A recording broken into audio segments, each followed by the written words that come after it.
மாஷாமி kitchen. இன்றைக்கி நம்ம mutton Cola உருண்டை செய்யலாம்.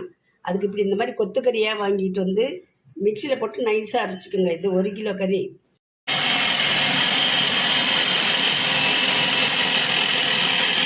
இதுக்கு தேவையான வெங்காயத்தை பொடி பொடியாக நறுக்கிக்கணும். பச்சை மிளகாய் 4, இஞ்சி பூண்டு விழுது 1 ஸ்பூனு, புதினா, கொத்தமல்லி தழை, கருவேப்பிலை பொடி பொடியாக நறுக்கிக்கலாம். பொட்டுக்கடலை மாவு ஒரு 100 கிராம், சால்ட்டு தேவையான அளவு, mutton masala 1 spoon, chilli powder 1 spoon. இது எல்லாமே நல்லா மிக்ஸ் பண்ணிக்கலாம்.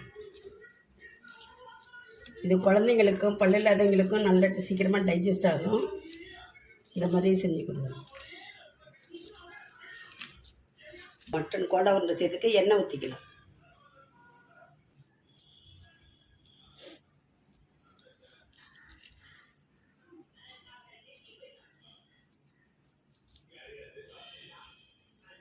கறி வாங்கக்குள்ளேயே இந்த மாதிரி கோலா உருண்டைக்கு கேட்டால் அவங்களே கைமா மாதிரி கொத்தி தந்துடுவாங்க. அது பெருசாக இருந்தால் கூட நம்ம மிக்சிலேயோ கிரைண்டர்லேயோ போடக்கூட ஆட்டிக்கலாம். காஞ்சிருச்சு. இப்போ போட்டுக்கலாம்.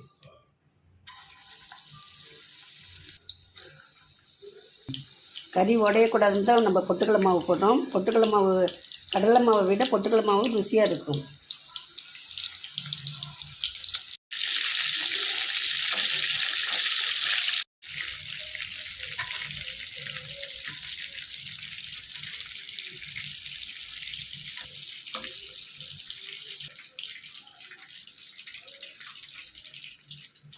மட்டன் கோலா உருண்டை நல்ல ப்ரௌன் கலரில் வந்துருச்சு.